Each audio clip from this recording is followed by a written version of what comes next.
क्योंकि बच्चों को हम जिस तरह से ढालना चाहते हैं वो उस तरीके से ढल जाते हैं। हम आरंभ से ही अगर बच्चों को संवैधानिक शिक्षा दें तो हमारा देश आने वाले कल में विधि के शासन की एक मजबूत कड़ी के रूप में उभरेगा। इसलिए राष्ट्रीय बौद्ध महासभा शिक्षा के माध्यम से संवैधानिक शिक्षा को अनिवार्य करने की मांग लगातार करती आ रही है।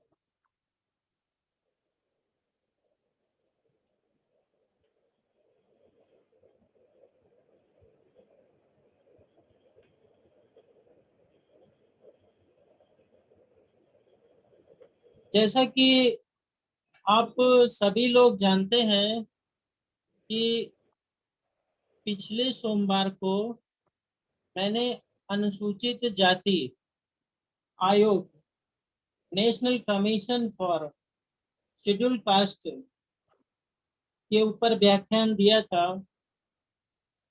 और उसके बाद हमारे पास पिछड़ी जाति के और अन्य साथियों के फोन आए कि सर जो है पिछड़ी जातियों के लिए जो कमीशन बनाया गया है अगर आप उसको भी बता देते तो जो है बहुत अच्छा होता और हम लोग को जानकारी हो जाती और इसका भी एक रिकॉर्ड मेंटेन हो जाता ताकि जो है पिछड़े लोग जो है और आगे आ सके।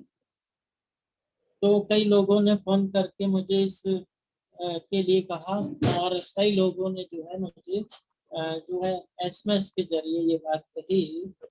आज ही जो है एक हमारे साथी हरियाणा से हैं प्रेम बौद्ध जी, उनका भी फोन आया था।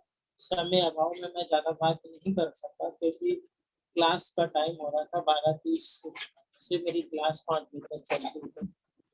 तो जो है समाज की मांग को देखते हुए मैंने जो है ओबीसी कमीशन पे काम किया और वो ओबीसी कमीशन मैं आप लोग के सामने शेयर करता हूँ।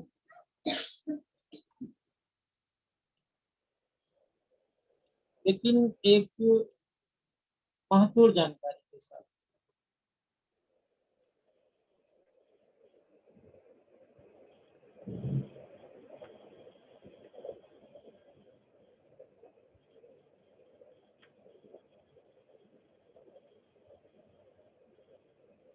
ये कमीशन जो है का नाम है जो पिछड़ी जाति के लोगों के लिए भारत के संविधान के अंदर अनुच्छेद 338 में जो है 338 बी में national commission for backward classes बनाया गया।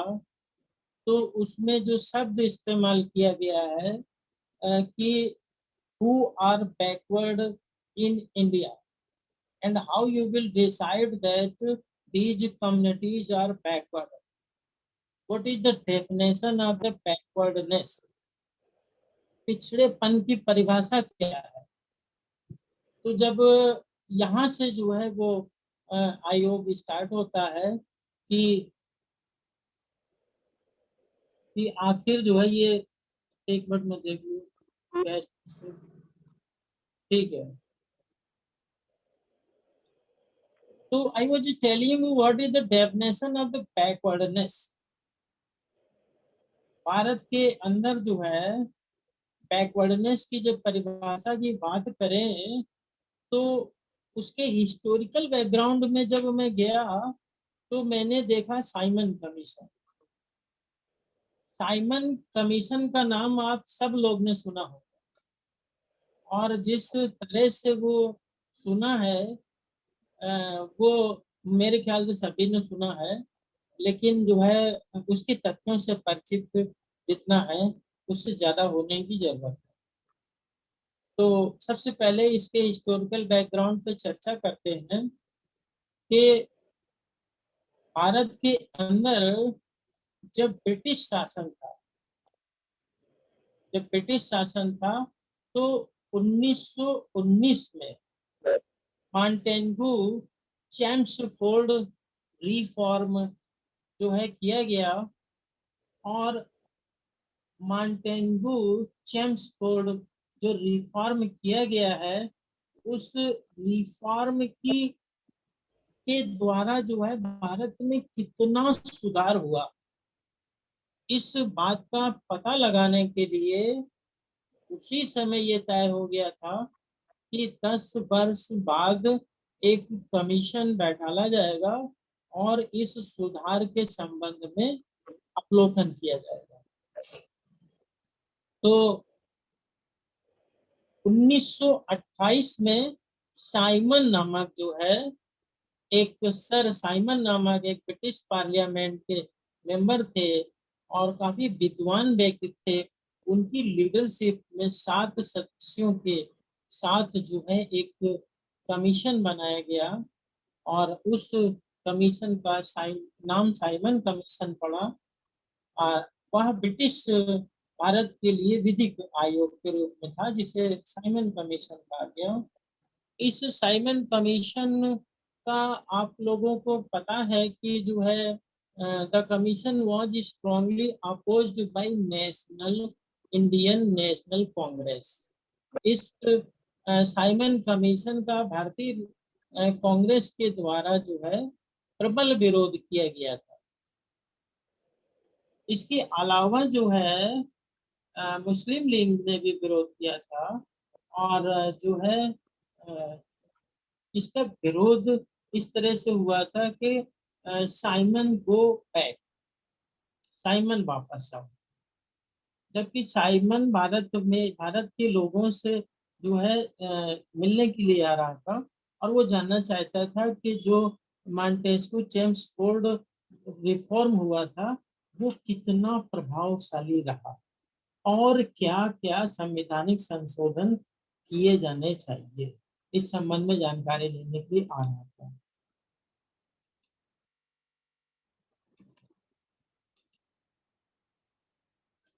लेकिन एक ग्रेट इंफॉर्मेशन ये है कि इट वाज सपोर्टेड बाय, इसको सपोर्ट किसने किया था?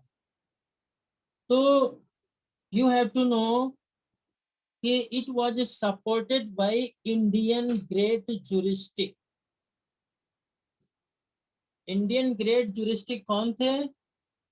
Doctor B R Ambedkar.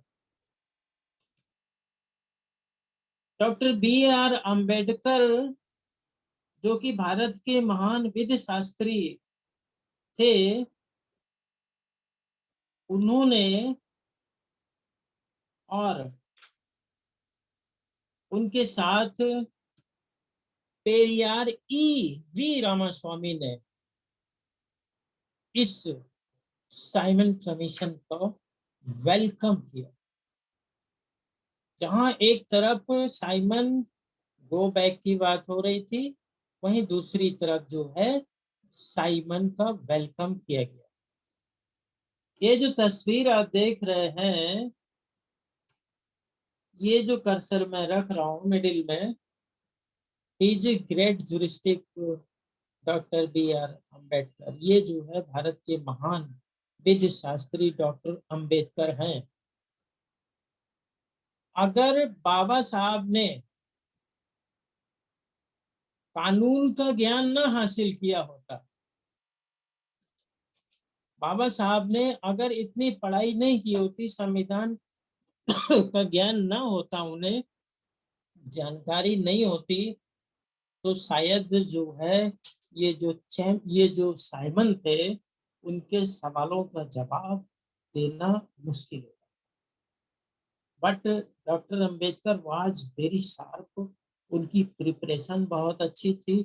मैं एक जो है स्लाइड यहाँ से रोक के जो है गूगल से सर्च करके आपको एक तथ्य दिखाऊंगा।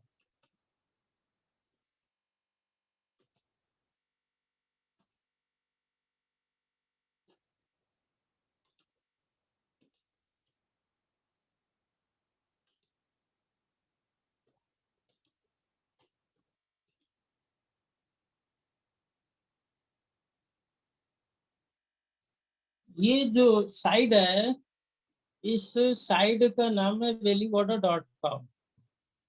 ये दक्षिण भारत के अम्बेडकर वादियों के द्वारा जो है समता, स्वतंत्रता, बंधुता के विचार को आगे बढ़ाने के लिए जो है ये साइट बनाई गई है। इसका नाम है bellywater.com। इसको सर्च करके आप इसमें दिए गए मटेरियल को पढ़ सकते हैं, अध्ययन कर सकते हैं।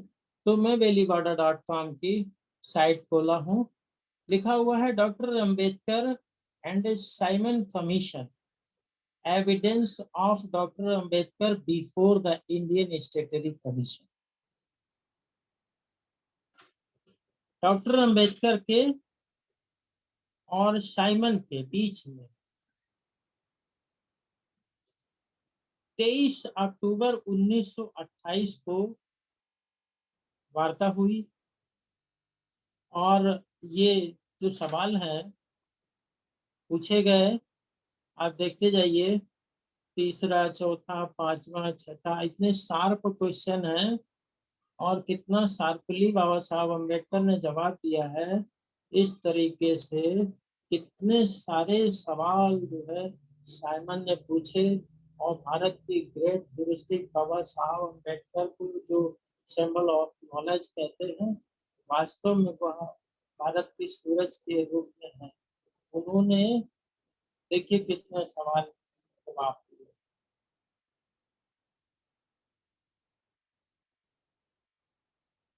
295 सवालों के जवाब बाबा साहब ने दिए और साइमन सेटिस्फाइड। यहाँ से ब्रिटिश शासन काल में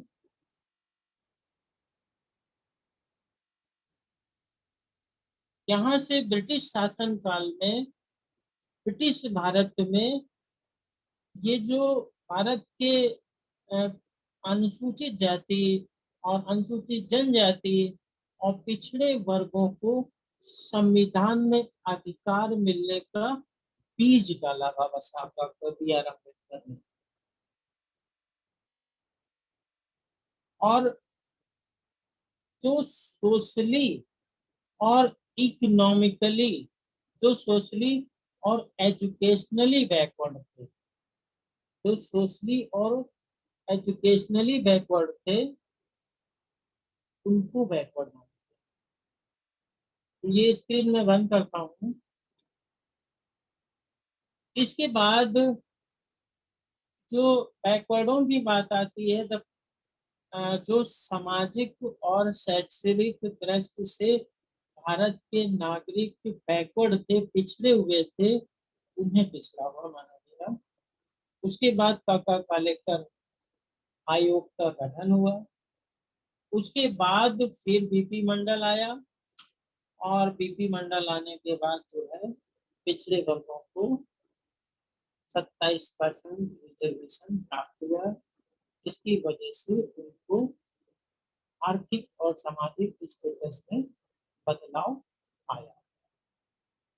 अब हम लोग आते हैं बैकवर्ड कमीशन, जो कि हमारा मूल विषय है।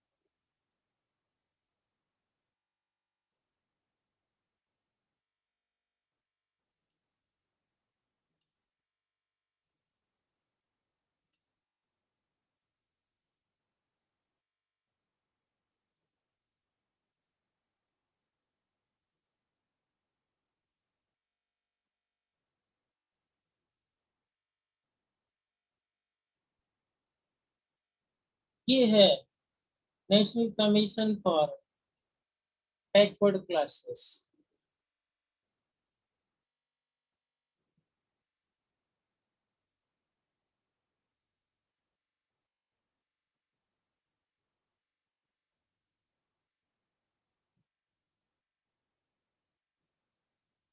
भारत के संविधान में सन 2018 को 102वां संशोधन किया गया और एक नया प्रावधान रखा गया, जिसका नाम था 338 था। पिछड़े वर्गों के लिए राष्ट्रीय आयोग, अर्थात 338 B national commission for backward classes. तो यहाँ पर वही शब्द इस्तेमाल हुआ है, हु आर बैकवर्ड, सामाजिक और शैक्षिक दृष्टि से। दो वर्ड इस्तेमाल हो रहा है, आर्थिक इसमें नहीं है।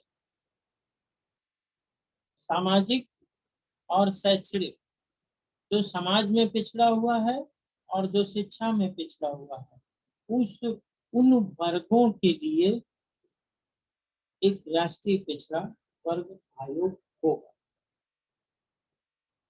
दूसरा पॉइंट है, इस आयोग में एक अध्यक्ष होगा और एक उपाध्यक्ष होगा और 3 अन्य सदस्य होंगे। यानी एक अध्यक्ष, एक उपाध्यक्ष और 3 अन्य सदस्यों से मिल करके इस आयोग का निर्माण होगा। परंतु ये जो रेड कलर से मैंने किया है कि सेवा की शर्तें और पदावधि ऐसी होंगी जो राष्ट्रपति नियमों द्वारा आधारित करें। तो ये बात तो इसलिए रेड किया गया है क्योंकि जो अनुसूचित जाति आयोग है, उस आयोग के अध्यक्ष को यह शक्ति प्रदान की गई है कि वह अपने जो है उपाध्यक्ष की और अपने सदस्यों की सेवा की शर्तें और पदावधि स्वयं निर्धारित करेगा। यानी आयोग को यह शक्ति खुद में निहित की गई है अनुसूचित जाति और अनुसूचित जनजाति आयोग में। परंतु ये जो 2018 में ओबीसी के लिए बनाया गया, उसमें सेवा की शर्तें और पदावधि ऐसी होंगी जो राष्ट्रपति द्वारा नियम द्वारा आधारित हो। यानी यह शक्ति राष्ट्रपति के पास चली गई है, जो ओबीसी कमीशन के अध्यक्ष के पास अनुसूचित जाति के कमीशन को दी गई। यह शक्ति यहाँ पर राष्ट्रपति जी को प्रदान की गई। ये डिफरेंस है दोनों में।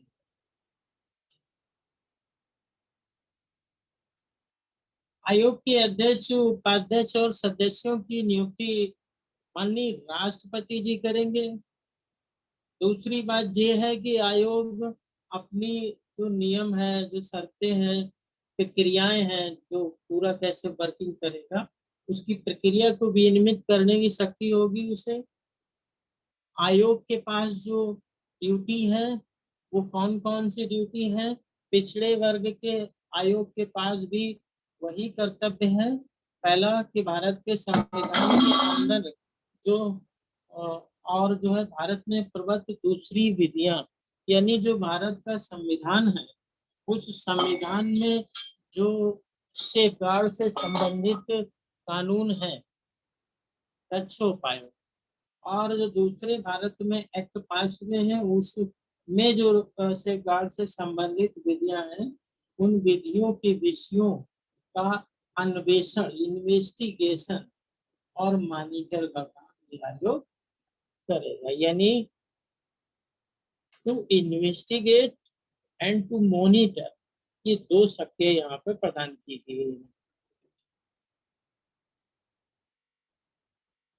में क्या है कि जो सामाजिक और शैक्षिक दृष्टि से पिछड़े वर्गों के अधिकारों से वंचित किए जाने, यानी जो पिछड़ा वर्ग है,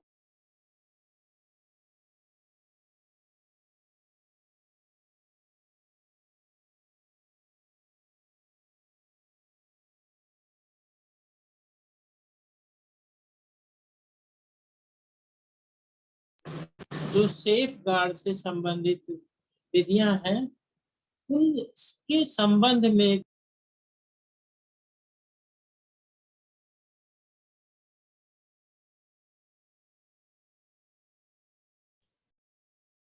सर आपका माइक अनम्यूट हो गया है।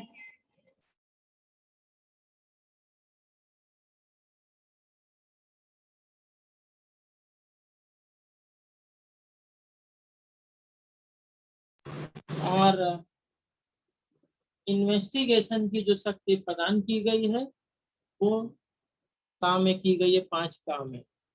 आयोग को इन्वेस्टिगेट करने की, मॉनिटर करने की और जांच की शक्ति प्रदान की। दूसरा, सामाजिक और शैक्षिक दृष्टि से जो पिछड़े वर्गों के लिए जो है केंद्र की सरकार या राज्यों की सरकार द्वारा जो सामाजिक और शैक्षिक दृष्टि से पिछड़ा वर्ग है उनको सामाजिक और शैक्षणिक दृष्टि से और आर्थिक विकास के लिए जो योजनाएं बनाई जाएंगी,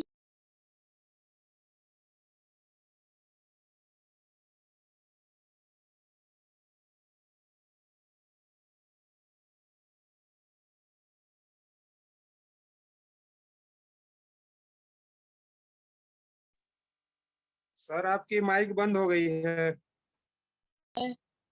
पार्टिसिपेशन होगा कमीशन का। कमीशन उसमें पार्टिसिपेट करेगा, भाग लेगा, और ना केवल भाग लेगा, पर भाग लेने के साथ साथ कमीशन को यह शक्ति भी प्रदान की गई है कि आप सलाह दो।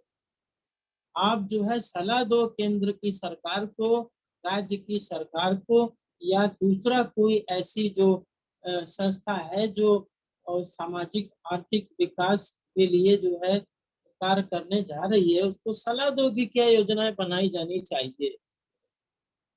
और ना केवल सलाह दो बल्कि ऐसी बनी हुई योजनाओं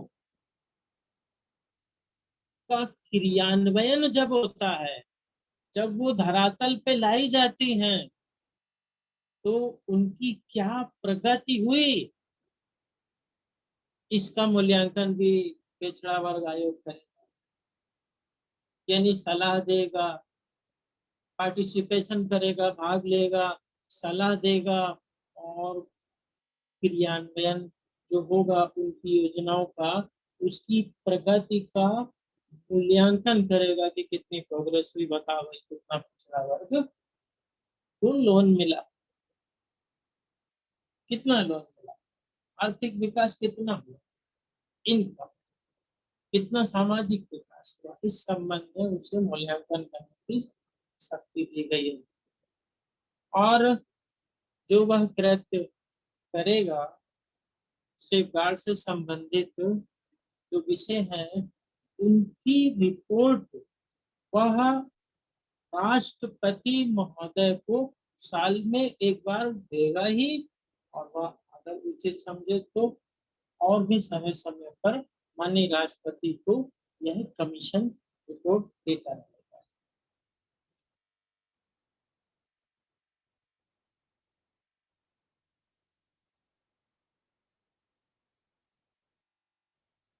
जो सिफारिशें कमीशन करेगा, उन सिफारिशों के संबंध में यह अपेक्षा की जाएगी कि उनका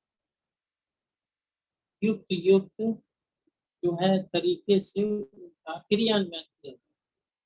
सामाजिक और शैक्षिक दृष्टि से जो पिछड़े वर्गों के संरक्षण, कल्याण और सामाजिक आर्थिक विकास के संबंध में ऐसे कृत्यों का भी वह निर्वहन करेंगे जो माननीय राष्ट्रपति उन्हें सौंपेंगे। कहने का मतलब है कि जो इस आयोग में शक्ति प्रदान की गई है वह तो वो करेंगे, और जो है इन पिछड़े वर्गों के सामाजिक आर्थिक कल्याण के लिए अगर माननीय राष्ट्रपति या संसद भविष्य में कोई उन्हें विधि द्वारा कोई कार्य करने का दायित्व सौंपती है तो वो भी वो करेंगे।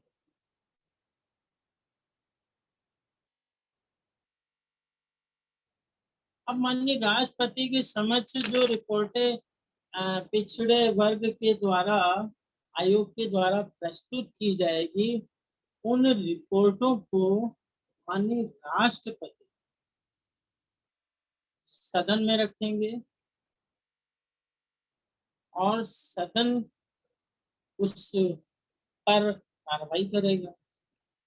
अगर सदन को ये लगता है, सदन से आशय संसद है, जो संसद है उसकी बात कर रहा हूँ, तो संसद के दोनों सदन होते हैं, लोकसभा और राज्यसभा, उसमें रखा जाएगा सिफारिशों को, राष्ट्रपति के द्वारा। और यदि जो है उसे अस्वीकृत किया जाता है तो अस्वीकार करने का कारण भी बताना होगा। संसद ही नहीं, यदि कोई सिफारिश की गई है और उस सिफारिश का कोई विषय संसद के अलावा किसी राज्य की विधानमंडल, किसी राज्य से संबंधित है, तो वह सिफारिश उस राज्य के राज्यपाल के पास भेज दी जाएगी और माननीय उस राज्य के राज्यपाल उस सिफारिश को उस प्रदेश की विधानमंडल यानी विधानसभा के अंदर रखेंगे और वहां की सरकार उस पर कार्रवाई करेगी। अगर किन्हीं कारणों से वहां की सरकार यानी स्टेट गवर्नमेंट कार्रवाई करने के लिए उन सिफारिशों को युक्त नहीं पाती है, अस्वीकार करती है, तो अस्वीकृति के कारण को भी वहां पर दर्ज करना होगा। आयोग को, जो पिछड़ा वर्ग का आयोग है, उसको कुछ न्यायालय की शक्तियां प्रदान की गई हैं, यानी आयोग जो है सिविल न्यायालय की शक्ति को धारित करेगा। किन बिंदुओं पे? एक तो 5 का ए और 5 का बी, उन बिंदुओं पर सिविल न्यायालय की शक्ति प्राप्त है national commission for backward classes को, उसी प्रकार से जैसे ST आयोग को प्राप्त।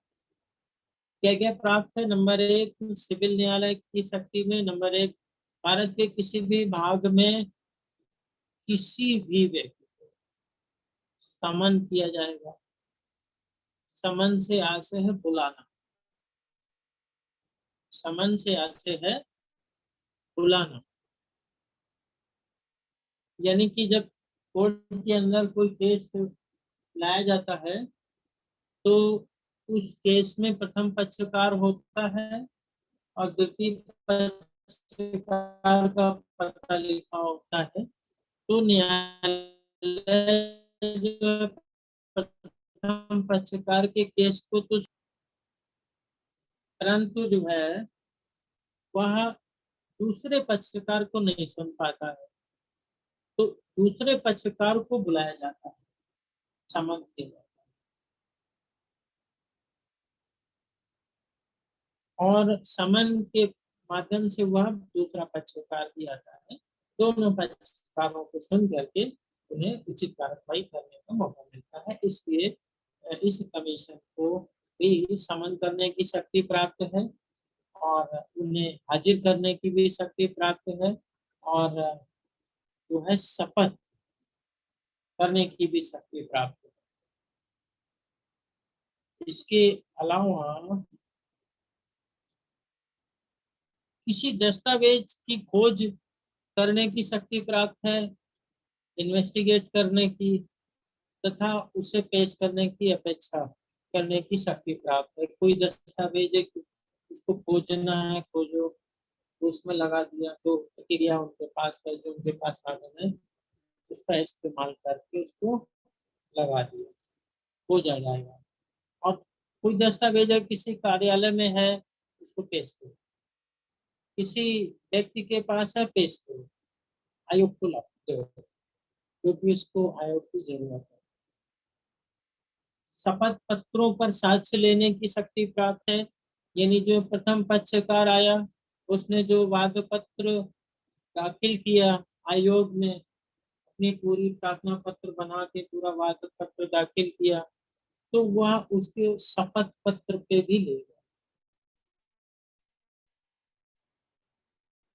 ताकि वह उन तथ्यों से मुक्त। वो भी अगर कोई बात कह रहा है, प्रतिवादी वादी के जवाब में प्रतिवादी जब अपना जवाब दाखिल करेगा, तो उसको भी शपथ पत्र के द्वारा ही अपनी बात कहनी होगी। इसके अलावा जो साक्षी है, गवाह है, या दूसरे कोई आवश्यकता पड़ती है आयोग को, तो वह शपथ पत्रों पर साक्ष्य ग्रहण कर सकता है।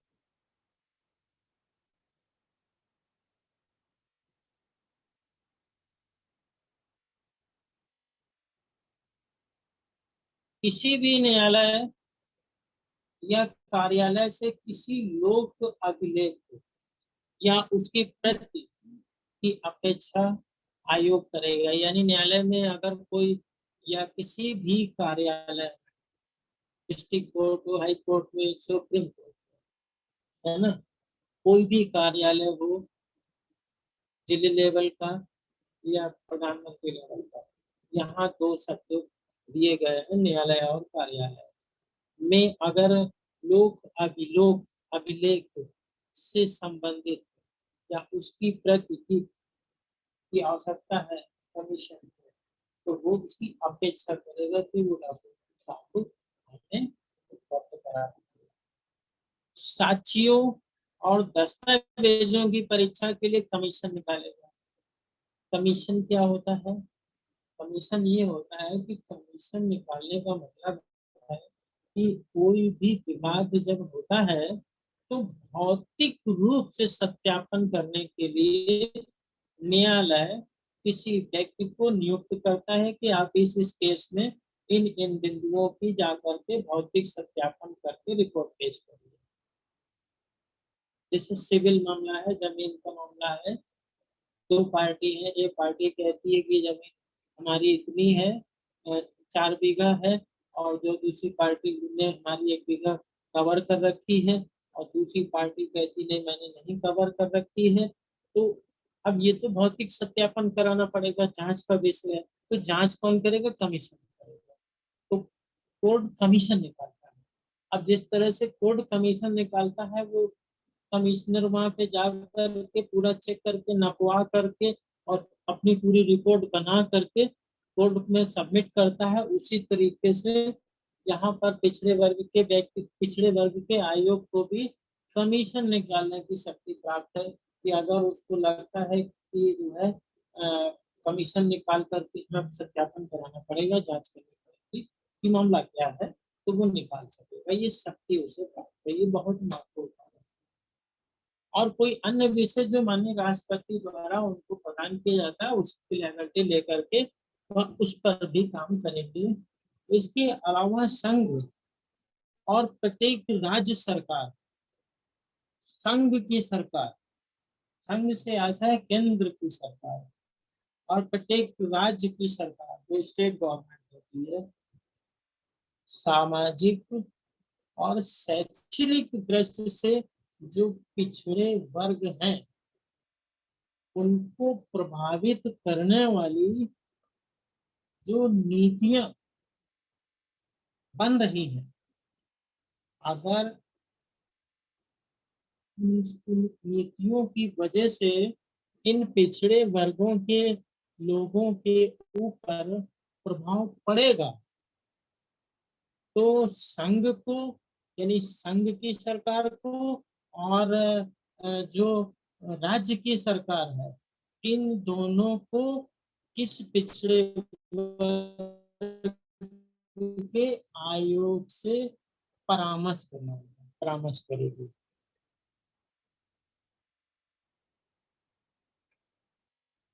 इस तरीके से ये परामर्श की शक्ति, ये परामर्श देंगी। यहाँ पर से ये इतना ही था, ये पिछड़ा वर्ग आयोग।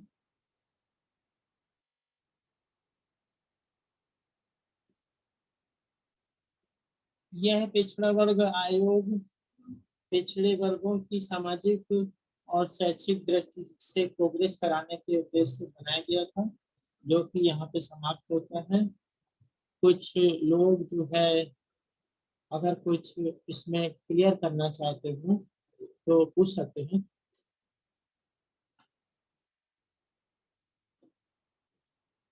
मैं चैट देख रहा हूँ, किसी ने अभी कोई चीज नहीं पूछी है। जय भीम नमो बुद्धाय लिखा हुआ है। तो यहीं पर मेरा आज का व्याख्यान समाप्त होता है और नेक्स्ट वीक जो है हम लोग आगे संवैधानिक चर्चा पर काम करेंगे। जय भीम नमो बुद्धाय। बहुत बहुत साधुवाद रिस्पेक्टेड प्रोफेसर धीमान साहब। आपने हमारे देश भर से जो आपके पास जो फोन कॉल गए उनका सम्मान करते हुए आपने उनके द्वारा जो डिमांड की गई थी कि ओबीसी के कमीशन पर भी आप अपना प्रबोधन दें, तो आज सभी को पुनः आपने गौरवान्वित किया, सम्मानित किया अपना प्रबोधन के माध्यम से। हम आशा करते हैं कि समस्त साथी इसका जरूर लाभ लेंगे और आशा करते हैं इसी तरह से दिन ब दिन संवैधानिक जो जानकारियां हैं हमारे साथियों में बहुत तेज गति से जागृति लाएगी। बहुत बहुत साधुवाद पूरे संघ की ओर से, संगठन की ओर से। आप इसी तरह से हिट रहें, फिट रहें, अपने बेबाकी शब्दों से प्रबोधन देते रहें। पुनः बहुत बहुत साधुवाद, मैत्रीपूर्ण जय भीम, नमो बुद्धाय। आइए कार्यक्रम की अध्यक्षता कर रहे पुनः मैं बुलाना चाहूंगा प्रदेश संयोजक मध्य प्रदेश से परम आदरणीय कमलेश बौद्ध साहब। आप आए और आज हम अध्यक्षीय प्रबोधन हमारे जुड़े हुए साथियों के समक्ष प्रस्तुत करेंगे। आदरणीय कमलेश बौद्ध साहब। सभी साथियों को पुनः जय भीम नमो बुद्धाय।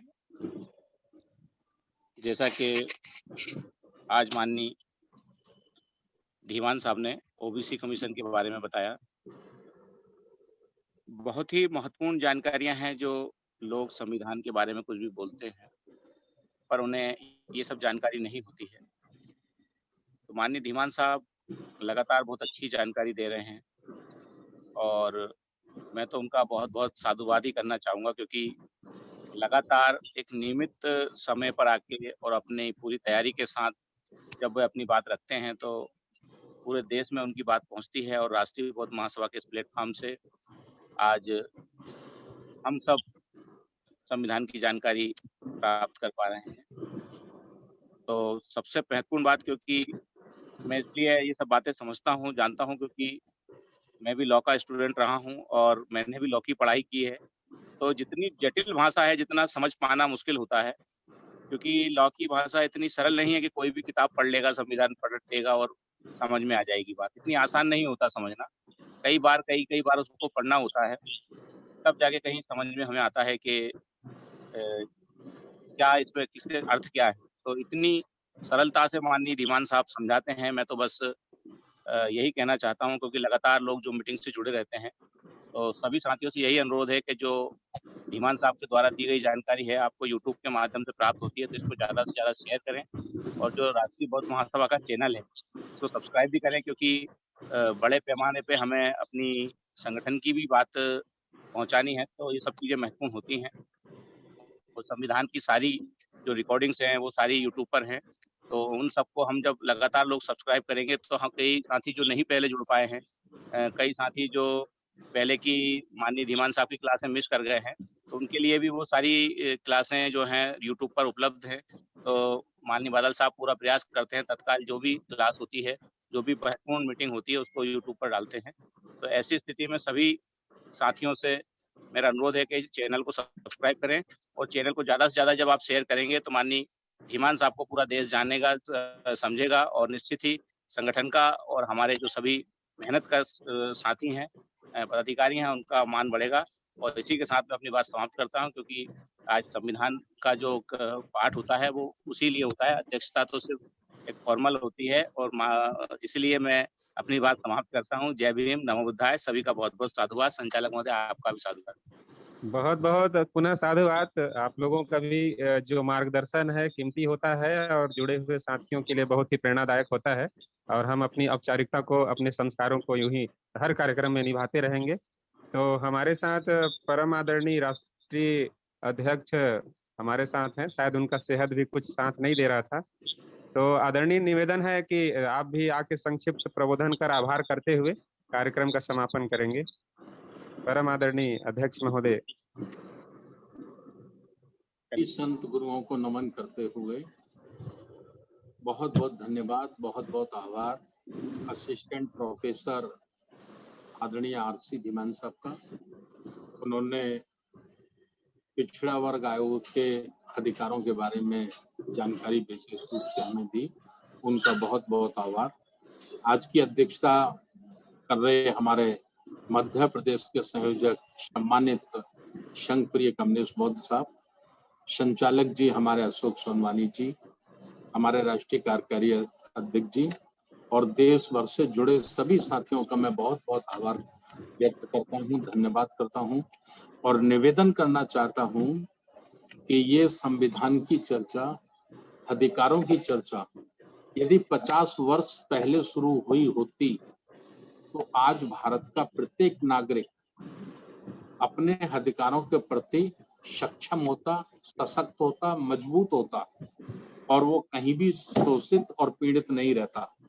तो इसलिए हमारे जितने भी आरवीएम के साथी हैं, मेरा उनसे निवेदन है इस संविधान चर्चा में वो ज्यादा से ज्यादा साथियों को सदैव जोड़ने का प्रयास करें और आरवीएम इंडिया यह हमारा यूट्यूब चैनल है जिस पर राष्ट्रीय बौद्ध महासभा से संबंधित, आरवीएम से संबंधित बहुत सारे प्रोग्राम उस पर डाले जाते हैं। उसको ज्यादा से ज्यादा सब्सक्राइब करें, ज्यादा से ज्यादा शेयर करें, व्हाट्सएप पर भी, फेसबुक पर भी और सोशल मीडिया के जितने माध्यम हैं उनसे भी। जितना ज्यादा से ज्यादा हम लोग प्रचार प्रसार कर पाएंगे उतना ज्यादा से ज्यादा हम भारत के नागरिकों को ज्ञानवान बना पाएंगे, बुद्धिमान बना पाएंगे। यह मैं कहते हुए अपनी वाणी को यही विराम देता हूँ। धन्यवाद संचालक जी का, अशोक सोनवानी जी का। बहुत बहुत साधुवाद आदरणीय अध्यक्ष महोदय। आपके संक्षिप्त प्रबोधन आभार के लिए पुनः साधुवाद, मैत्रीपूर्ण जय भीम, नमो बुद्धाय। अब हम आइए आज के पुनः समापन की जो कड़ी है, मंगल गाथा के साथ हम लोग कार्यक्रम का समापन करते हैं। आदरणीय आजाद बौद्ध साहब और सभी जुड़े हुए साथी अपने अपने स्थान पर मंगल गाथा से आज के कार्यक्रम का समापन करेंगे।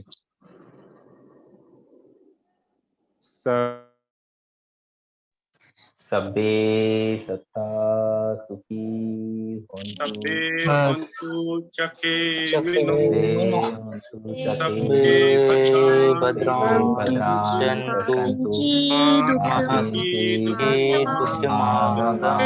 सब्बे सत्ता सुखी होन्तु सब्बे होन्तु चके मिनो भद्राणि पश्यन्तु सत्ता सब्बे होन्तु